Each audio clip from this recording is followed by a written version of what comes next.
तो राजधानी में 10 साल बाद पानी को लेकर के हाहाकार है। गर्मी के साथ साथ बाहरी कॉलोनियों में भी बढ़ा पेयजल संकट। रोजाना पेयजल किल्लत को लेकर 400 से 500 शिकायतें हो रही हैं दर्ज। जलदाय विभाग अधिकारियों की तैयारियों की पूरी तरह से खुल रही है पोल।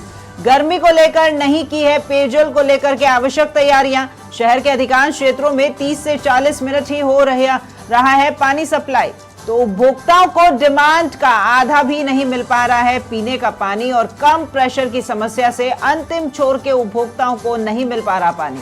तो राजधानी में गर्मी में पेयजल को लेकर के कंटीजेंसी में भी नहीं हुआ है कोई काम, और गर्मी में डिमांड बढ़ने के बाद भी उपभोक्ताओं को नहीं मिल पा रहा पूरा पानी। पेयजल किल्लत को लेकर जनता का फूटने लगा है अब आक्रोश, और राजधानी में पेयजल की सप्लाई नहीं सुधरी तो बिगड़ सकते हैं हालात।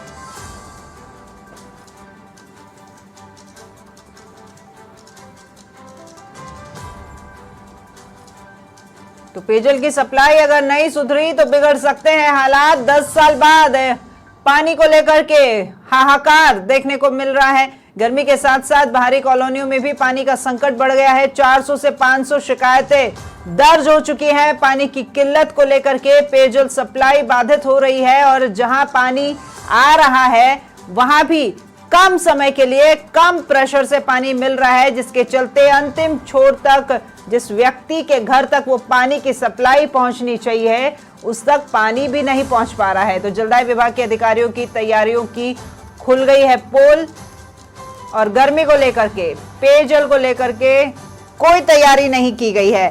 ज्यादा जानकारी के साथ एग्जीक्यूटिव एडिटर जितेंद्र शर्मा हमारे साथ में जुड़ गए हैं, उनका रुख करेंगे हम। जितेंद्र जी, पानी को लेकर के हाहाकार है, बढ़ती गर्मी को देख करके जलदाय विभाग ने जितने भी दावे किए हैं वो दावे यहाँ खोखले साबित होते हुए नजर आ रहे हैं।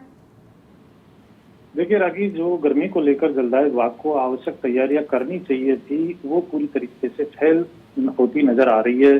जिस बात करें प्रदेश की, तो जब राजधानी के हालात ऐसे हैं तो फिर प्रदेश के हालात कैसे होंगे, इसी बात से अंदाजा लगाया जा सकता है कि जिस राजधानी में पिछले 10 सालों में पानी की समस्याएं न के बराबर हो गई थी, पहली बार ऐसा हुआ है कि 10 साल बाद में कि बीसलपुर का इतना पानी आने के बाद भी राजधानी के जो बाहरी क्षेत्र की कॉलोनियां हैं वहां पानी नहीं पहुंच पा रहा है। रोजाना राजधानी में 540-50 MLD पानी सप्लाई हो रहा है बीसलपुर से। इसके अलावा शहर के टैंकर बने हुए हैं जिनसे करीब 100 से 125 MLD पानी लिया जा रहा था। तो अधिकांश ट्यूबवेल खराब पड़े हैं, उनकी कोई मॉनिटरिंग नहीं हो रही। वहीं जो बीसलपुर का पानी आ रहा है उसका प्रेशर इतना कम है कि अंतिम छोर के उपभोक्ता है उन तक पानी पहुंच ही नहीं पा रहा है। पानी की डिमांड ज्यादा होने के कारण और सप्लाई कम होने के कारण उपभोक्ताओं ने बूस्टर चला रखे हैं, जिससे अंतिम छोर के जो उपभोक्ता है वहां पानी पहुंच ही नहीं पा रहा है। तो कुल मिलाकर ये कहा जा सकता है कि राजधानी में इतने व्यापक, मतलब जहां प्रदेश की सरकार बैठती है, पूरी मॉनिटरिंग सिस्टम है, वहां राजधानी में पेयजल संकट खड़ा हो गया है। तो प्रदेश भर से रोजाना 4000 के करीब पेयजल शिकायतें आ रही है। अकेले राजधानी में 400 से 500 शिकायतें मिल रही है पेयजल किल्लत को लेकर, जिनकी सुनवाई नहीं हो पा रही है। सबसे बड़ी बात है, कल CS की बैठक में जब टैंकर चोरी के मामलों को लेकर पानी की बेचने की शिकायतें हुई तो उसको लेकर बैठक में जिक्र हुआ। तो उसके बाद समित शर्मा जो PSD सेक्रेटरी है, उन्होंने मामले को गंभीरता से लिया और विभाग के अधिकारियों को निर्देश दिए। उसके बाद 4 जो टैंकर चालक थे उनके खिलाफ FIR दर्ज हुई। ऐसे में आज स्थिति दूसरी हो गई है। राजधानी में टैंकर चालक के जो थे, ठेकेदारों के टैंकर चालक थे, वो सब हड़ताल पर चले गए, उन्होंने सप्लाई बंद कर दी है। ऐसी स्थिति में एक तरफ जहां गर्मी में पहले से पानी की किल्लत थी, अब दूसरी तरफ टैंकर चालकों के हड़ताल पर चले जाने से पेयजल संकट और ज्यादा गहरा गया है। सबसे बड़ी बात जो है यहाँ की, कहीं न कहीं इसमें अधिकारियों का फेलियर पूरी तरह से सामने आ रहा है। जो कंटीजेंसी के तहत अधिकारियों को तैयारियां करनी चाहिए थी, वो तैयारियों की पोल खुल गई है। कंटीजेंसी का करोड़ों रुपए सरकार ने, करीब 285 करोड़ रुपए सरकार ने सैंक्शन किए थे, लेकिन 10% काम भी फील्ड में नहीं हो पाया। जो तैयारियां गर्मी से पहले की जानी चाहिए थी उनका काम गर्मी आ गई, लेकिन अभी तक शुरू ही नहीं हो पाया। ऐसे में कंटीजेंसी की स्वीकृतियों का क्या औचित्य रहता है? तो कुल मिलाकर कहा जा सकता है कि राजधानी में जो हालात है उसको देखते हुए, प्रदेश के हालातों को देखते हुए, प्रदेश में जो PhD मंत्री कन्हैयालाल चौधरी और उनकी टीम है वो पूरी तरीके से फेल है। दूसरी तरफ बात करें बिजली की, तो बिजली को लेकर भी हाहाकार मचा हुआ है। तो ये बड़ा जो राजस्थान के अंदर बड़ा एक संकट खड़ा हो गया। जी। जितेंद्र जी, जिस तरीके से व्यवस्थाओं में कमी है, अधिकारियों की कमी है, वो समय पर पानी की सप्लाई नहीं कर पा रहे हैं, उसको लेकर के प्रदेश में हाहाकार है। लेकिन दूसरी तरफ जलदाय विभाग तो खुद को शाबाशी देते नहीं थकता है। उन्होंने एक टोल फ्री नंबर जारी किया है। वो कहते हैं कि जैसे ही किसी की भी शिकायत उस पर आती है, तुरंत उसका समाधान किया जाता है और आम जन तक, अंतिम छोर तक पानी पहुंच पा रहा है। देखिए, टोल सेंटर की जहां बात करें शिकायतों की, समस्याओं का, तो ये सब सारे दावे थे, ये खोखले साबित हो रहे हैं। सबसे बड़ी बात है कि टोल सेंटर बना दिए लेकिन पानी की व्यवस्था ही नहीं है। पेयजल की सप्लाई कैसे होगी? ऐसे में अधिकारियों की ओर से आनन फानन में जहां से शिकायत आती है वहां टैंकर भिजवा दिया जाता है और समस्या का निस्तारण बता दिया जाता है, लेकिन वास्तविक रूप से उपभोक्ताओं को पानी मिल ही नहीं पा रहा।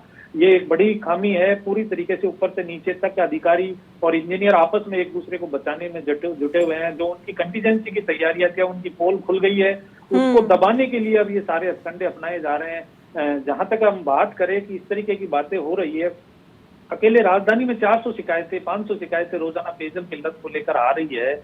तो जहां पेयजल पानी पहुंच ही नहीं पाया, वहां पेयजल की तैयारियों को लेकर जो राजधानी में सबसे बड़ी बात कहूं कि मैं 570 से ज्यादा ट्यूबवेल प्रदेश में सैंक्शन किए गए थे कंटीजेंसी के तहत, मात्र 80 के करीब ट्यूबवेल अब तक खुद पाए हैं। स्थिति फिलहाल इतनी बिगड़ गई है जितेंद्र जी कि महिलाएं जो हैं वो घरों से मटके लेकर के जलदाय विभाग के ऑफिस पहुंच रही हैं। बिल्कुल सही है। और दूसरी तरफ जो गांवों के लिए वैकल्पिक व्यवस्था होती थी, हैंडपंपों से पानी सप्लाई की, जो हैंडपंपों से उनकी आवश्यकताओं की पूर्ति, उपभोक्ता जाके हैंडपंपों से पानी भरते थे। 2400 हैंडपंप स्वीकृत किए गए थे कंटीजेंसी के लिए गर्मियों में। गर्मियों से पहले वो हैंडपंप तैयार हो जाने चाहिए थे। सबसे बड़ी विडंबना है कि मात्र 70 हैंडपंप खोद पाया है जलदाय विभाग। इससे बड़ा फेलियर और क्या होगा जलदाय विभाग का? मैं तो ये कहूंगा कि पीएचडी मंत्री कन्हैया लाल व उनकी टीम, उनके इंजीनियर और अधिकारियों की टीम पूरी तरीके से फेल साबित हो रही है। और ये हम नहीं कह रहे, ये उनके खुद के आंकड़े कह रहे हैं कि 2400 हैंडपंप बनाने चाहिए थे गर्मी से पहले, मात्र 70 हैंडपंप बन पाए हैं।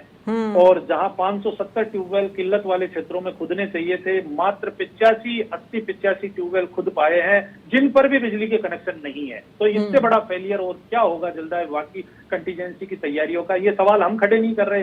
कल सीएस की बैठक में ये सवाल खड़े हुए, खुद मुख्य सचिव ने बैठक में अधिकारियों को लताड़ पिलाई और बजट सैंक्शन होने के बाद भी काम नहीं हुआ, तो इसके लिए जिम्मेदार कौन है? तो ये कुल मिलाकर अधिकारी और जो कार्यालयों में बैठकर, एसी में बैठकर प्लान बनाते हैं, धरातल पर वो योजना पहुंच नहीं पाई और उसी का परिणाम है कि प्रदेश की जनता आज पानी और बिजली के लिए हाहाकार मच रहा है प्रदेश। तो जलदाय विभाग की प्लानिंग और काम की गति साफ तौर पर नजर आ रही है जितेंद्र जी, क्योंकि हर घर में नल तो है लेकिन उस नल में अब जल नहीं है। बिल्कुल सही है, पानी पहुंच ही नहीं पा रहा उपभोक्ताओं तक। जो जेजेएम की योजना थी वो किसी से छुपी हुई नहीं है, उसकी प्रोग्रेस किसी से छुपी नहीं हुई है, उसका भ्रष्टाचार किसी से छुपा हुआ नहीं है। कुल मिलाकर कहा जा सकता है कि पीएचडी आज पूरी तरीके से फेल है। इस गर्मी में पेयजल की व्यवस्था प्रदेश की जनता को खुद अपने स्तर पर करनी पड़ रही है। पानी को लेकर जिस तरीके का हाहाकार मचा हुआ है, जलदाय विभाग की तैयारियों की पोल पूरी तरीके से खुल चुकी है।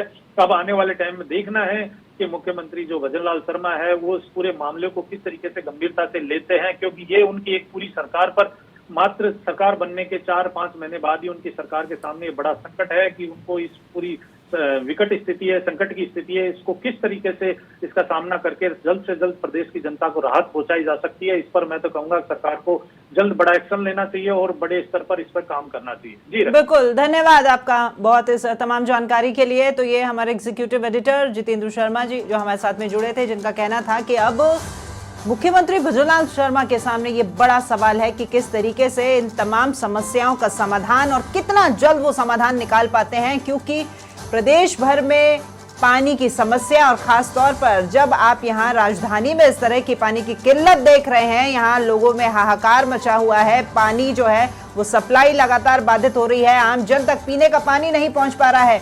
पिछली सरकार में भी पीएचडी विभाग पर कितने ही सवाल थे, चाहे भ्रष्टाचार को लेकर के, चाहे जेजेएम के कार्यों को लेकर के। वो सवाल आज भी जब भाजपा आई है उसके बाद भी जस के तस बने हुए हैं। तो अब सवाल तो खड़े होते ही है।